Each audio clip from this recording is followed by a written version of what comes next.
नमस्कार, बेबस विपक्ष देख रहे हैं आप और मैं हूं आपके साथ शिवानी रतूड़ी। बिहार की राजनीति इन दिनों बेहद संवेदनशील और गरमाई हुई है, खासकर विपक्ष के लिए। तेजस्वी यादव और आरजेडी के सामने लगातार चुनौतियां बढ़ रही हैं। राज्यसभा चुनाव में कुछ विधायकों की क्रॉस वोटिंग ने महागठबंधन की एकता पर सवाल खड़े कर दिए, जिससे विपक्ष की स्थिति और नाजुक हो गई है।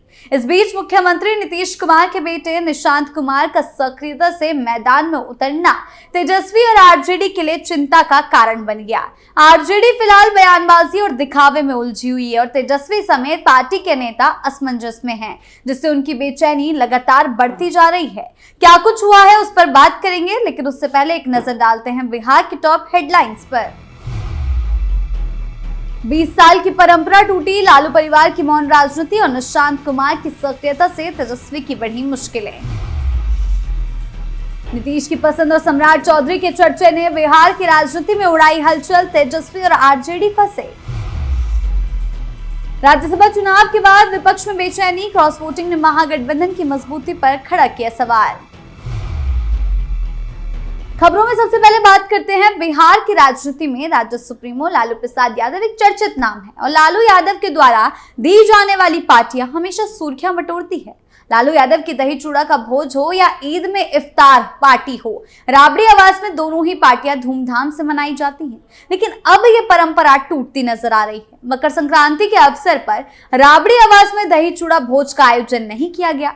वहीं अब राजद की ओर से आयोजित की जाने वाली इफ्तार पार्टी भी नहीं हुई। राजद ने अपनी 20 साल पुरानी परंपरा तोड़ दी। दरअसल आमतौर पर रमजान के दौरान 10 सर्कुलर रोड स्थित राबड़ी देवी के आवास पर भव्य इफ्तार का आयोजन किया जाता था, जिसमें पार्टी के शीर्ष नेता, कार्यकर्ता, विभिन्न दलों के नेता शामिल होते थे। नेता सत्ता पक्ष के हो या विपक्ष के, लालू यादव के इफ्तार पार्टी में सभी शामिल होते थे। इसके अलावा लालू यादव दही चूड़ा भोज का भी बड़े स्तर पर आयोजन करते रहे। पिछले साल इफ्तार पार्टी का आयोजन अब्दुल बारी सिद्दीकी की सरकारी आवास पर किया गया था, जिसमें तेजस्वी यादव समेत कई बड़े नेता शामिल हुए थे। वो आयोजन भी आरजेडी की ओर से ही किया गया। हालांकि इस बार ना तो राबड़ी आवास, ना ही अब्दुल बारी सिद्दीकी के आवास और ना ही पार्टी कार्यालय में कोई बड़ा इफ्तार पार्टी आयोजित की गई।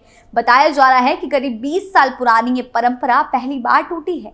इसको लेकर भाजपा जहां हमलावर है, तो वहीं राजद का दावा है कि उनकी ओर से जिला स्तर पर इफ्तार पार्टी का आयोजन किया जा रहा है। गौरतलब हो कि लालू यादव के इफ्तार पार्टी की चर्चा हमेशा रही है। हर साल इसका आयोजन राबड़ी आवास में ही किया जाता था, लेकिन अब धीरे धीरे लालू परिवार की सभी परंपराएं टूटती नजर आ रही है। वहीं जहां लालू परिवार में सन्नाटा है, तेजस्वी यादव की लंका लगी हुई है, वहीं निशांत की एक्टिवनेस ने उनकी मुश्किलें बढ़ा दी है। बिहार की सियासत में इन दिनों मुख्यमंत्री नीतीश कुमार के बेटे निशांत कुमार तेजी से उभरते नजर आ रहे हैं। दरअसल सक्रिय राजनीति में एंट्री के बाद से ही निशांत कुमार लगातार मैदान में एक्टिव दिख रहे हैं। कभी पार्टी नेताओं के साथ बैठकों में रणनीति बनाते नजर आ रहे हैं, तो कभी आम लोगों के बीच पहुंचकर संवाद स्थापित कर रहे हैं। इसी क्रम में उन्होंने पटना के गांधी मैदान में ईद की नमाज के मौके पर पहुंचकर लोगों को मुबारकबाद दी, जिसे राजनीतिक हलकों में बड़े संकेत के तौर पर देखा जा रहा है। दरअसल ये मौका इसलिए भी खास था क्योंकि शायद ऐसा पहली बार हुआ जब नीतीश कुमार गांधी मैदान में ईद की नमाज में नहीं पहुंचे। निशांत का ईद के मौके पर गांधी मैदान पहुंचना सिर्फ एक औपचारिक उपस्थिति नहीं माना जाए, इसकी सामाजिक समरसता और अल्पसंख्यक समुदाय के बीच अपनी स्वीकार्यता बनाने की कोशिश के रूप में देखा जा रहा है। दरअसल मुख्यमंत्री नीतीश कुमार राज्यसभा जाने वाले हैं और उनके बेटे निशांत बिहार की राजनीति में एक्टिव हो रहे हैं। ऐसे में इसे एक तरह से नेतृत्व परिवर्तन के रूप में भी देखा जा रहा है। खास बात यह रही कि वहां मौजूद लोगों ने उन्हें गर्मजोशी से गले लगाया, जो उनके लिए एक सकारात्मक राजनीति का संदेश और संकेत माना जा रहा है। एक तरफ निशांत कुमार की एक्टिवनेस है, जिसके चलते अब तेजस्वी की मुसीबतें कम होने का नाम नहीं ले रही और इसी एक्टिवनेस के कारण निशांत और उभर रहे हैं और बिहार की सियासत भी गरमाई हुई है। बात करते हैं अगली खबर की। मुख्यमंत्री नीतीश कुमार राज्यसभा के लिए निर्वाचित हो गए। अगले महीने मुख्यमंत्री की कुर्सी छोड़ सकते हैं। अब ऐसे में डिप्टी सीएम सम्राट चौधरी अगले सीएम के लिए सबसे प्रबल दावेदार माने जा रहे हैं। हालांकि चौंकाने वाले चेहरे से भी इनकार नहीं किया जा सकता, क्योंकि बीजेपी ऐसा करती आई है। लेकिन जिस तरह से नीतीश कुमार इशारों में सम्राट चौधरी को अपनी पसंद बना रहे हैं, इसका जमकर बयानबाजी हो रही है। जीतन राम मांझी के बयान से तो बिहार में सीएम पद को लेकर सियासत सख्त और तेज हो गई।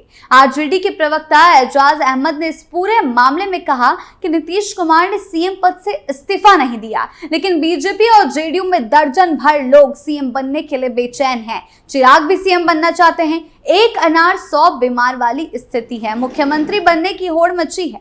बिहार की जनता से इन लोगों को कोई मतलब नहीं है। सत्ता की लड़ाई चल रही है। इस विवाद पर बिहार बीजेपी के प्रवक्ता नीरज कुमार ने कहा कि अगला मुख्यमंत्री कौन होगा ये समय के साथ साफ हो जाएगा। जो भी सीएम बनेगा वो एनडीए के सभी दलों की सहमति और नीतीश के आशीर्वाद से ही बनेगा। बिहार में महत्वाकांक्षा की कोई लड़ाई नहीं है।